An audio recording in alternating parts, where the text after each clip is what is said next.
प्रत्येक सुधी श्रोता इस बात को समझे, मेरा स्थान कहाँ है, मेरा स्थान कहाँ है। सुब्रत सागर जी आज प्रातः न्यायाधीश कैलाश भैया अपने वक्तव्य में बोल रहे थे कि 3 दिन के प्रवचन प्रत्येक साधक को, श्रावक को सुन लेना चाहिए।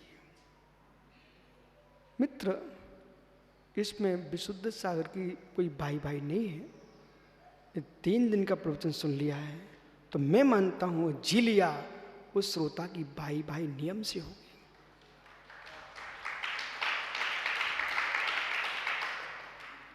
सुनना ही जीवन का धर्म नहीं है, उसमें जीना प्रारंभ कर दिया तो मित्र, आज जिनदेव की जय आप बोलते हो, कल तुम्हारी जय बोलेगी।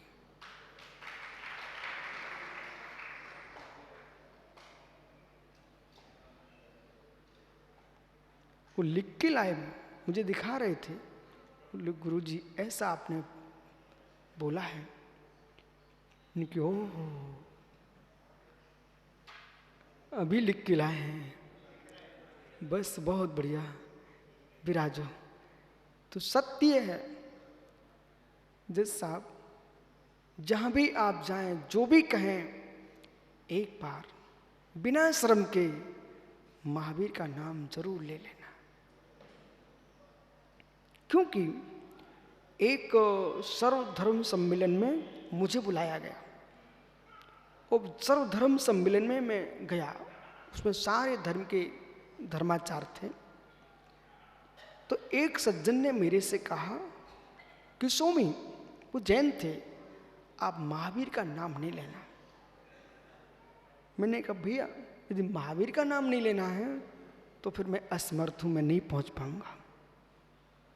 बोले महाराज जी सब लोग आएंगे, आप महावीर का नाम लोगे तो कैसा होगा। मित्र, मैंने कहा घबराओ मत, जितनी भक्ति से आप नाम नहीं ले पाओगे उतनी भक्ति से संपूर्ण धर्माचार महावीर को नाम लेते हैं। अभी डरते डरते लेके तो गए मुझे, पर उन्हें डर लग रहा था महाराज जी महावीर का नाम लेंगे। मैंने कहा ज्ञानी तुमको बोध होना चाहिए, या महावीर का नाम नहीं भी लेंगे तो महावीर तो बैठे ही हैं, ये भेष किसका है।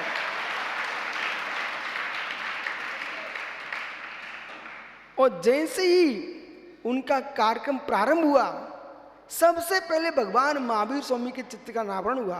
जितने धर्माचार थे सबने महावीर के चित्र के दर्शन कराए, सबने प्रणाम किया। और जब वक्ता के रूप में, मेरा वक्तव्य तो अंत में था, सारे वक्ताओं ने सबसे पहले महावीर का नाम लिया। मैंने उसको देखा, भाई तू तो कह रहा था महावीर का नाम नहीं लेना। जब जब अहिंसा की व्याख्याएं होंगी, जब जब विश्व शांति की बात होगी, तब सारा विश्व तीर्थंकरों का ही नाम लेगा, उसमें महावीर का भी नाम लेगा।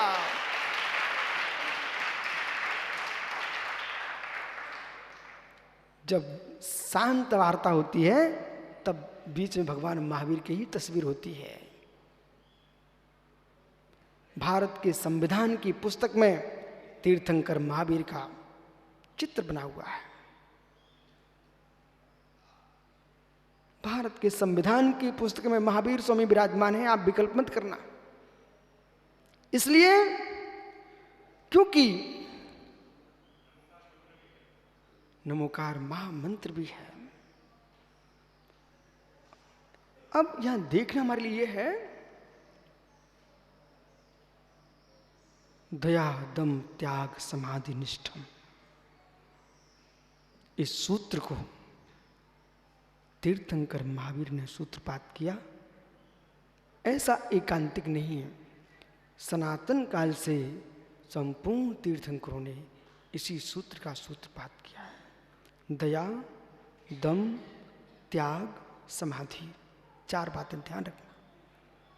दया दम त्याग समाधि, ये 4 बातों का ध्यान रखना। दया, अहिंसा, दम, इंद्रिय दमन, त्याग, विषय कषाय का त्याग। जब 3 होंगे फिर अंत में होगा जसा समाधि, तब तुम लीन हो पाओगे। और 3 जिसके पास हैं और चौथे में लीन हो गया, अब तुमको भगवान बनने से कोई रोकने वाला नहीं। और जिसके पास मिथ्या, अवृत्ति, प्रमाण, कषाय, योग, ये 5 हैं, उसको संसार में भटकने से रोकने वाला कोई नहीं होगा।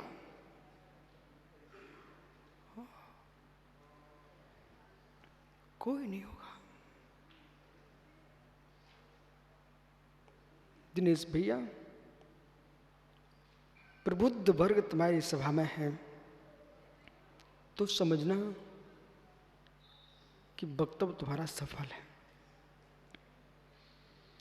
और प्रबुद्ध तुम्हारी सभा में नहीं है, ज्ञानी आप स्वयं काने और तुमको देखने वाले सब अंधे। पुनः सुन मैं क्या कर रहा हूं, स्वयं काने और आप नृत्य कर रहे थे और देखने वाले सब अंधे। अब काने राजा तुम किस तरफ फिरक रहे हो, अंधों को क्या मालूम। अरे नहीं अरिजीत सागर जी, मैं क्या बोल रहा हूं, काने नृत्य की अंधों के सामने नृत्य कर रहे हैं और कह रहे हैं मैंने ऐसा दिखाया ऐसा दिखाया। जब जब तुम प्रज्ञा मारते थे तो तुम्हारी एक आंख तो डिस्टर्ब थी, तो एक तरफ जा रहे थे। और दर्शक तुम्हारे कौन थे, सब अंधे। अंधों के बीच में काने राजा नृत्य दिखा रहे थे। मित्र पंडित जी, दिनेश जी, यदि उनकी ताली भी बजती है उन्हें सत्य मत मानना, क्योंकि उन विचारों को पता ही नहीं तुम क्या कर रहे हो। उन विचारों को मालूम ही नहीं था कि कौन से ताल पर, कौन से सितार पर तुम नाच रहे हो। ऐसे ही जिस वहां विद्वान ही नहीं है, विवेकी ही नहीं है, सब हाँ में हाँ, जी में जी, बाबा वाक प्रणाम बोले वाले हैं, उन लोगों के बीच में तुम क्या कह रहे हो। तुम तो काने राजा नाचते रहो, तुम्हारा सत्य भाषण नहीं है। ज्ञानियों के बीच में कहो तब मालूम चले कि तुम कैसा नाच रहे हो। नेत्र बालों के सामने नाचो। जब जब प्रभु के चरणों में जाना, ऐसे कहना प्रकाश भाई, हे प्रभु, हे 3 लोक के नाथ, मुझे धन नहीं चाहिए, धरती नहीं चाहिए, वो तो मुझे मिला है। मेरी अंतिम सांस तक बुद्धि सम्यक चलती रहे, ऐसा वरदान चाहिए।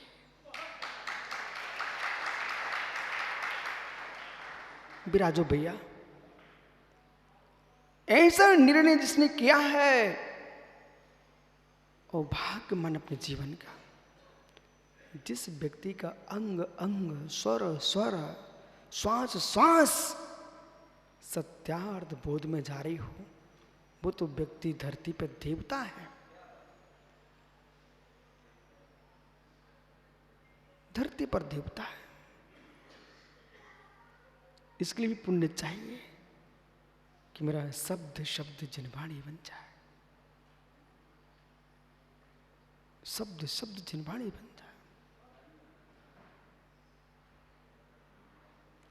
सुब्रत सागर जी, जिस जीव का प्रचंड प्रचंड प्रबल पुण्य होगा, वही जीव जिनागम सात संदर्भ बाग बोल पाएगा। रंग मंचों पर खेल दिखाना सरल है, धर्म मंच पर स्यादवाद का व्याख्यान करना बहुत कठिन है।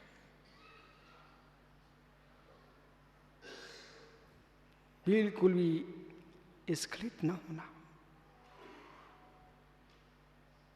एक विमान चालक, वाहन चालक अपने पीछे बैठे कितने लोगों के ध्यान रखता है कि जरा भी वाहन गड़बड़ हो गया, विमान गड़बड़ हो गया तो मेरे पीछे बैठे सबके प्राण चले जाएंगे। ऐसे ही एक श्रेष्ठ वक्ता को आगे बैठे लोगों का ध्यान रखना चाहिए। मेरा वचन जरा भी स्खलित हो गया, इनकी श्रद्धा के, विश्वास के प्राण चले जाएंगे।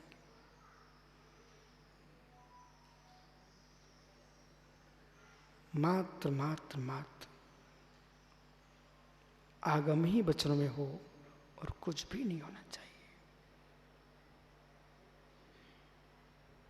इसमें मत बहना कभी कि लोग मेरे लिए प्रशंसा करेंगे। लोग की प्रशंसा नहीं देखना, ये देखना मैंने आगम का प्रशंसनीय ज्ञान दिया है तो तुम स्वयं प्रशंसनीय हो।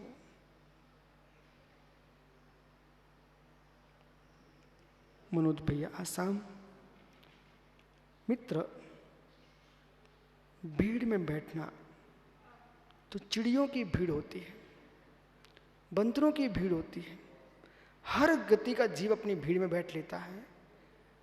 जिन शासन कह रहा है भीड़ में मत बैठना, गोष्ठी में बैठना।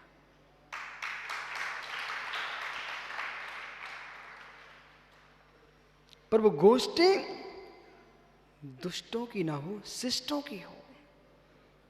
ओ हो, गोष्ठी दुष्टों की ना हो, शिष्टों की हो। और एक शब्द को सुनकर के लाखों लाखों जीव आनंद में भर जाए, इसका नाम शिष्ट गोष्ठी है।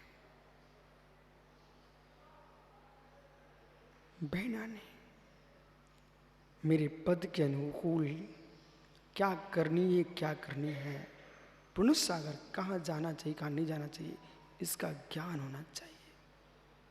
जो कार्य मेरे पद के पूर्ण विपरीत है वह मेरा एक कदम भी नहीं जाना चाहिए। जिस वस्तु की अनुमोदना से कोटि कोटि जीवों की हिंसा हो जाए, ऐसी वस्तु की अनुमोदना करने कभी खड़े मत हो जाना। जहां एक जीव की भी रक्षा हो रही हो मित्र, वहां तुम खड़े हो जाना। अहिंसा परम ब्रह्म है। यहां ये लिखा है ज्ञान का दुरुपयोग नहीं होना चाहिए। जो जीव ज्ञान का दुरुपयोग कर रहा है उसके नाणदुपत्तम मोहो तीव्र मोह पप्पदा हुंती, वो पाप आत्मा, पाप आश्रव है। तीव्र मोह विपाक प्रभुआ, एक एक शब्द पकड़ना है, मूल आगम चल रहा है। तीव्र मोह विपाक प्रभुआ, जब जीव के तीव्र मोह का विपाक आता सामने, फिर कुछ नहीं समझता। कहूं वेद सुदिनलाय परिणाम हवे सम्मोहो सम्मोहिण जीवो न जानती गुणम बा तो संभा। जब मोह की और वेद की तीव्रता होती है तब जीव के परिणाम सम्मोहित हो जाते हैं। उस सम्मोहित परिणाम में नहीं देख पाता महापंडित रावण कि मुझे सीता का हरण करना चाहिए था कि नहीं। बहुत बड़ा पंडित था रावण, रावण बहुत बड़ा पंडित था, लेकिन मोह के आवेश में सब कुछ भूल गया। वेद कर्म की उदीरना ने संपूर्ण पंडिताई खोखली कर दी। इसलिए यहां पर लिखा है कि जीव मोह विपाक प्रभावा, मोह कर्म के विपाक के प्रभाव से आहार, भय, मैथुन, परिग्रह, ये चार संज्ञाओं में जो दृष्टि जा रही है ये मोह की तीव्रता है। अब मत कहो अर्जित सागर जी मेरा क्या होगा, यदि परिणाम चार जगह जा रहे हैं, आहार, भय, मिथुन, परिग्रह, इन चार पर बार बार जीव का लक्ष्य जाता है निर्मल, तो समझ लो मेरे परिणाम निर्मल नहीं है। ये शब्द यहां नहीं चलेगा महाराज जी हम गृहस्थ हैं, तो क्या गृहस्थ तो सारे पापों छूटे क्या तुम्हारे लिए? ओ क्या बंदगी छूटे? ये स्वीकार करो हम ग्रस्त हैं, मोही हैं, रागी हैं, द्वेषी हैं, इसलिए मेरे पाप के परिणाम हो रहे हैं, मेरी दुर्गति नियत हो चुकी है, इसलिए परिणाम अच्छे हो ही नहीं रहे हैं। और जिनकी गति पवित्र होने वाली है, इन 4 संज्ञाओं से अपनी रक्षा करेगा। 24 घंटे भोजन भोजन, भय, डरपोक, अब्रह्म भाव, मिथुन संज्ञा, कुशील प्रणाम, वो परिग्रह की गृद्धता, लाओ धरते जाओ धरते जाओ। मित्र, क्या कर रहे हो तुम? क्या कर रहे हो? जो मर रहे हो उन्हें भी देखते चलो। अरे धरने वालों, मरने वालों को भी देख लो, वे कुछ नहीं लेके जा पाए। जो कह रहे हैं लाज जाओ धरत जाओ, लाओ धरते जाओ, प्रकाश भाई उनसे कहना भैया मरने वालों को भी देखते चलो। वे मेरे सामने कोरोना में बेचारे कितने चले गए, कोई देखने वाला नहीं मिला, पेटियों में बंद कर करके कोई आग लगाने वाले नहीं मिल पाए। जीवन कितना श्रेष्ठ जिया है इसका प्रमाण पत्र है समाधि। अपनी डायरियों पर लिख लेना, जीवन कितना तुमने अच्छे से जिया है, जीवन कितना श्रेष्ठ तुमने जिया है, इसका प्रमाण पत्र है समाधि। जिसका जीवन श्रेष्ठ है उनकी समाधि नियम से श्रेष्ठ होगी, और जिनने मायाचार्य में जिया है अंतिम समय में समाधि बिगड़ जाएगी।